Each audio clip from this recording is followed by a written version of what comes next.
শুনেছি সে নাম, ও নাম শুনেছি আমি আমার হৃদয়।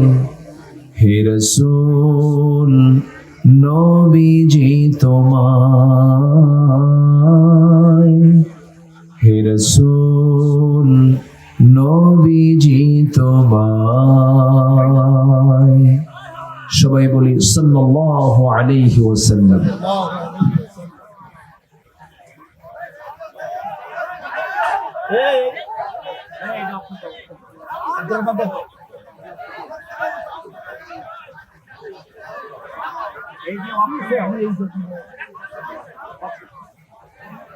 বৃহত্তর খুলনা অঞ্চলের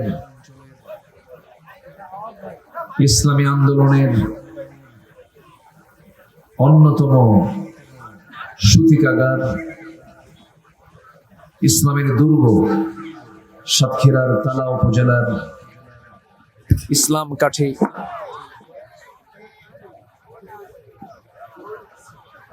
কাঠি যুব কমিটি মাহফিল ইন্তেজামি কমিটি কর্তৃক আয়োজিত 11তম বার্ষিকী তাফসীরুল কুরআন মাহফিল, আজকের এই মহৎ আয়োজনের সম্মানিত সুযোগ্য সভাপতি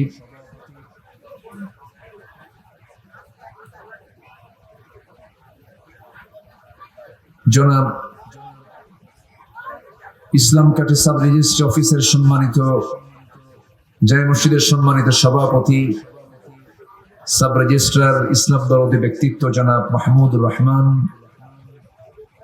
আজকের প্রোগ্রামের বরেণ্য প্রধান অতিথি মাননীয় সাতক্ষীরা 1 নির্বাচন আসনের সাবেক সাংসদ, বরেণ্য অতিথি মাননীয় চেয়ারম্যান মহোদয়, কথা বলেছেন মাওলানা রবিউল ইসলাম। আজকের মাহফিলের প্রধান আকর্ষণ, যাদেরকে নিয়ে আজকের এই সাজানো গোছানো বর্ণাঢ্য আয়োজন, তাওহীদের পতাকাবাহী, কালেমার ঝান্ডাবাহী, দ্বীন ইসলামের নর শারদুল বীর মুজাহিদ, প্রাণ প্রিয় সম্মানিত দ্বীনি ভাইরা, আড়ালে বসে আছেন শ্রদ্ধেয়া সম্মানিতা মা বোনেরা। আলোচনার সূচনায় আনুষ্ঠানিকতার মধ্য দিয়ে আমার পক্ষ থেকে আবারও দিল খোলা সালাম, আসসালামু আলাইকুম ওয়া রাহমাতুল্লাহি তাআলা ওয়া বারাকাতুহু। সবাই কেমন আছেন? আমাকে প্রশ্ন করে ফেলেছেন। আল্লাহ তাআলা আমাকে তো আপনার সাথেই আপনার কাতারেই রেখেছেন, আলহামদুলিল্লাহ। বলছি আলহামদুলিল্লাহ। যে মেশিনটা কিসের চলে? মেশিন বিদ্যুৎ নাই নাকি? এখানে কি বিদ্যুৎ নাই? বিদ্যুৎ থাকলে সমস্যা কোথায়? কিন্তু এই আওয়াজ তো বিরক্তিকর। আপনারা যদি মেশিনও রাখেন আবার কথাও শোনেন, তো ওটা তো দুজন আওয়াজ করতেছে, এগুলো বুঝতে হয় না? এগুলো তো পালস বুঝতে হয়। একটা আওয়াজ তো দূরে রাখতেন, কোন বিল্ডিং এর ওয়ালের পিছনে রাখতেন, আওয়াজটা আসতো না। মঞ্চে আওয়াজ আসে, তাহলে এটা কেমন হলো? ফাইদা কুরিআল কুরআন ফাসতামিউ লাহু ওয়া আনসিতু, চুপ থাকো। মেশিন কি চুপ আছে? মেশিন তো কথা কয়। এটা কেমন হলো? এগুলো ডেকোরেটর যারা, এগুলোর দায়িত্ব, এগুলো মাথায় রাখতে হয় তো। এগুলো বিষয় সব কি একসাথে হয়? মহান রব্বে করিমের শুকরিয়া যে মহান আল্লাহ সুবহানাহু ওয়া তাআলা দীর্ঘ প্রায় 1.5 যুগ পর একটি সুন্দর, একটি অনুকূল পরিবেশ 54,000 বর্গ মাইলের, 56,000 বর্গ মাইলের সোনার বাংলাদেশের সোনার মানুষেরা দেখতে পেয়েছে। আগে মাহফিলে মঞ্চে উঠতেই দিত না, আমি তো সাতক্ষীরা আসতেই পারি নাই, আমাকে ঢুকতেই দেয় নাই ফেরেশতারা, তাই না? ফেরেশতা কেন বললাম? ওরা নাই তো এখন, ওরা আছে, দেখা যায়, চোখে ধরা পড়ে না। ফেরেশতাও চোখে দেখা যায় না, তো ফেরেশতা দেখা যায় না, এদেরকেও দেখা যাচ্ছে না, এই জন্য ফেরেশতা বললাম। তো যাই হোক,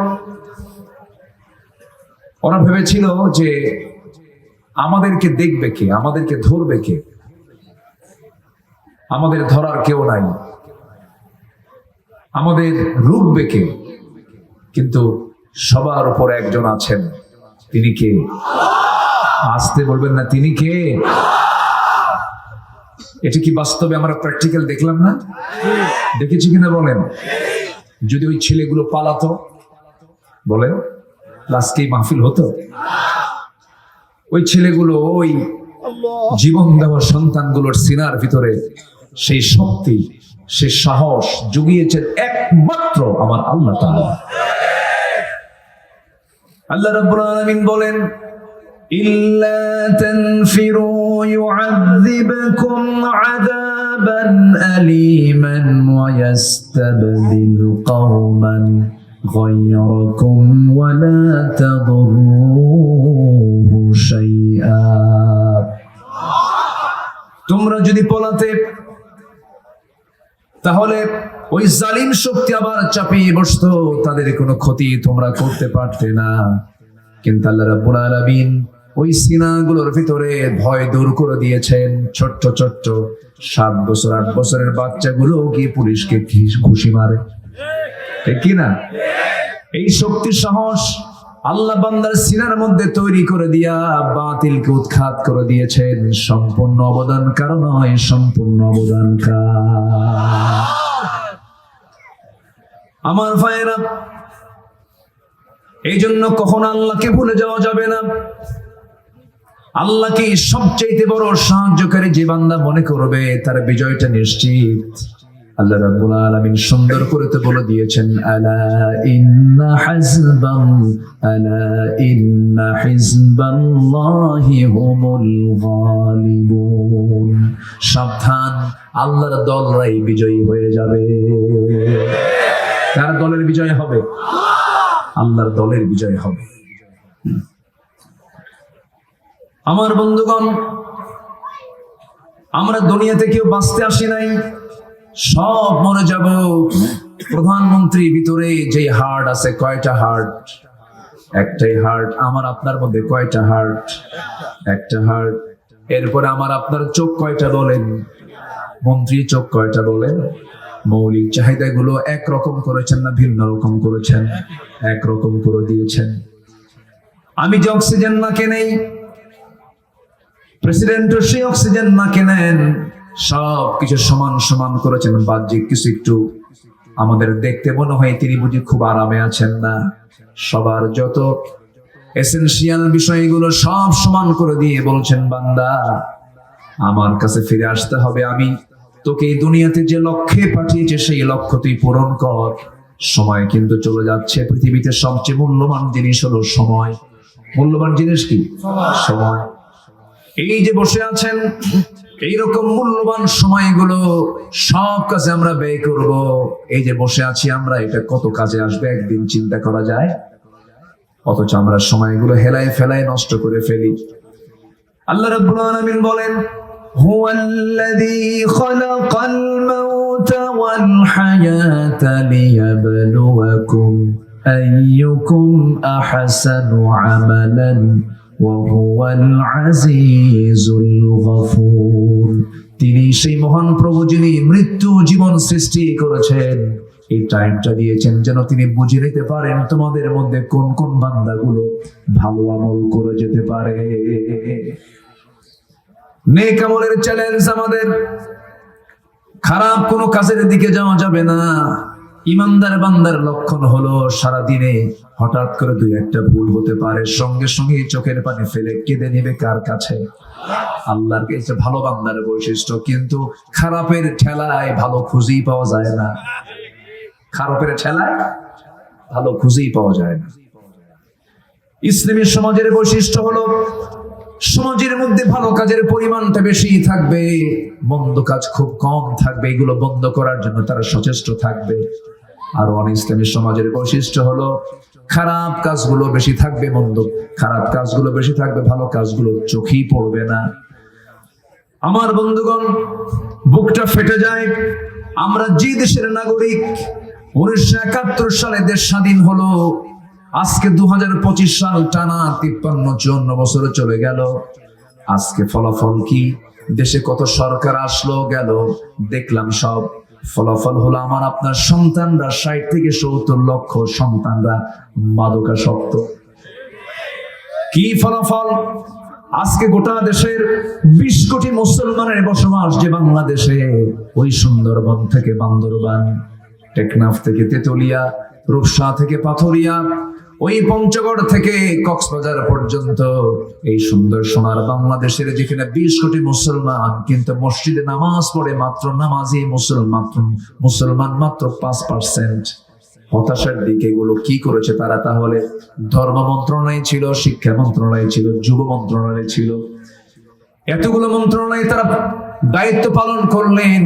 মাদকাসক্ত আজকে 60 থেকে 70 লক্ষ, মানে কোটি কোটি পরিবার আক্রান্ত। ঐশী কিন্তু শুধু একটা ঘটনা আমরা জানতে পেরেছি, হাজারো লক্ষ লক্ষ ঐশী আমার দেশে আছে না নাই? আছে। চরম বিপদ, মহামারী, নামাজি নাই। জাহান্নাম থেকে বাঁচার জন্য 1 নাম্বার কাজ হলো নামাজ পড়া।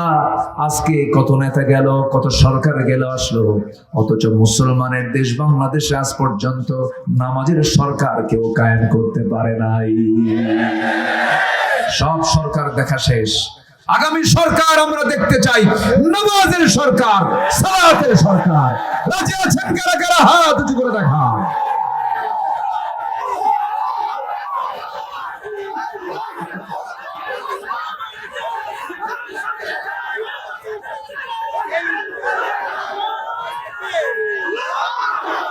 আল্লাহ কবুল করুন, জোরে বলি আমিন। আমি যে কতটা আনন্দ পাচ্ছি জানেন? এই সাতক্ষীরাতে আমাকে 2 বার গ্রেফতার করা হয়েছে। কুখ্যাত এসপি, নাম না বলি, এই কুখ্যাত এসপি আমাকে সাতক্ষীরার ভোমরা, আমার একটা মাহফিল ছিল, সেখান থেকে টোটাল ডিবি টিম নিয়ে মাহফিল শেষে আমাকে গ্রেফতার করে থানা হাজতে নিয়ে আমাকে মানসিক শুধু নয় শারীরিক ভাবেও টর্চার করা হয়। এবং যে গালিগুলো শুনেছি আমি, একজন বিসিএস ক্যাডারের মুখের ভাষা হচ্ছে সম্পূর্ণ বেশ্যাখানার ভাষার মতো। এগুলোকে একটা একটা করে গুনে গুনে বের করতে হবে, ঠিক কিনা বলেন? কোন শত্রুর ক্ষমা নাই।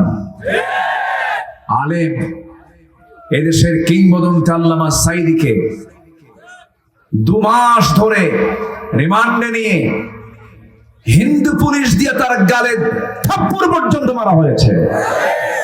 এগুলো সব একটা একটা করে নথি আমরা বের করছি। আমরা ক্ষমা করতে জানি, ক্ষমা করবো না কেন? কিন্তু কিছু অপরাধীর ক্ষমা নাই। একই অপরাধ কোন শিক্ষিত লোক করলে তাকে ক্ষমা করা যায়, কিন্তু যে জাগ্রত জেগে থাকা ঘুমন্ত মানুষকে কখনো জাগানো যায় না। এরকম কিছু লোক আছে না? আসতে বলবেন না, আছে না নাই? আমাকে বলে যে আপনাদের মতো এই সমস্ত জঙ্গিদের 2 পা উল্টায়া ফ্যানের সঙ্গে টাঙ্গায় পেটা দরকার।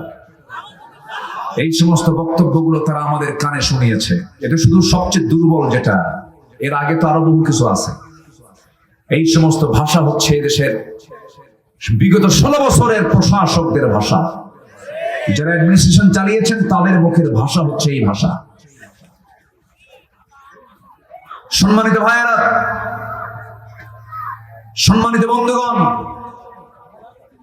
শহীদের রক্ত, আলেমের রক্ত যেহেতু বাংলার জমিনে পড়েছে, এটাই প্রমাণ হয় আগামী দিনের সূর্য আমার দেশে ইসলামের সূর্য।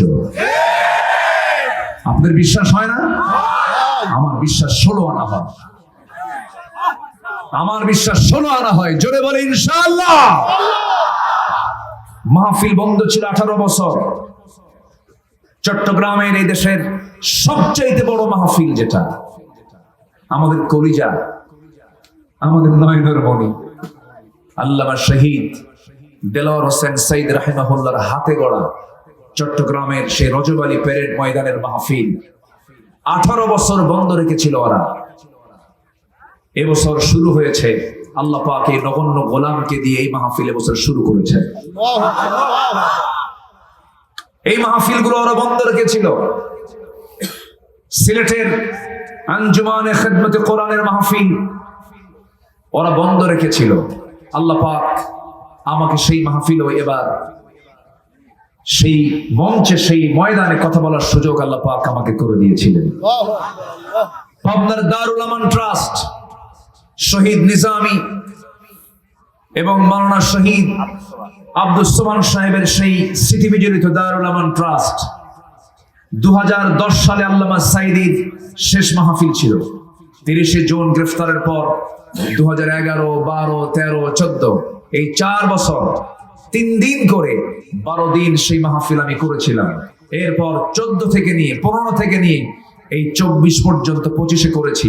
24 পর্যন্ত ওই ফেরেশতারা যেতে দেয় না, বরং উল্টা মামলা দিয়েছিল। সেটাও এবছর মাহফিল আমরা শুরু করেছি, বলি আলহামদুলিল্লাহ। এই 6 মাস অস্থায়ী সরকার যারা ক্ষমতায় আছেন, শুনেছেন কি কোথাও জঙ্গি অভিযান চলেছে? কোথাও শুনেছেন জঙ্গি অভিযান? কোথাও শুনেছেন কোন র‍্যাব অথবা চিতা কোন বাহিনী কি জঙ্গি অভিযানে কোথাও গিয়েছেন? নাই। তাহলে জঙ্গি অভিযানের যে আমরা নিউজগুলো শুনতাম, এটা কি জঙ্গি অভিযান না জঙ্গি নাটক? জঙ্গি অভিযান না জঙ্গি নাটক?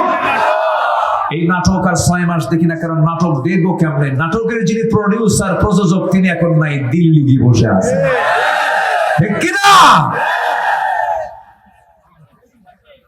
কি বাড়ি দিল্লি? মামু বাড়ি। কি বাড়ি?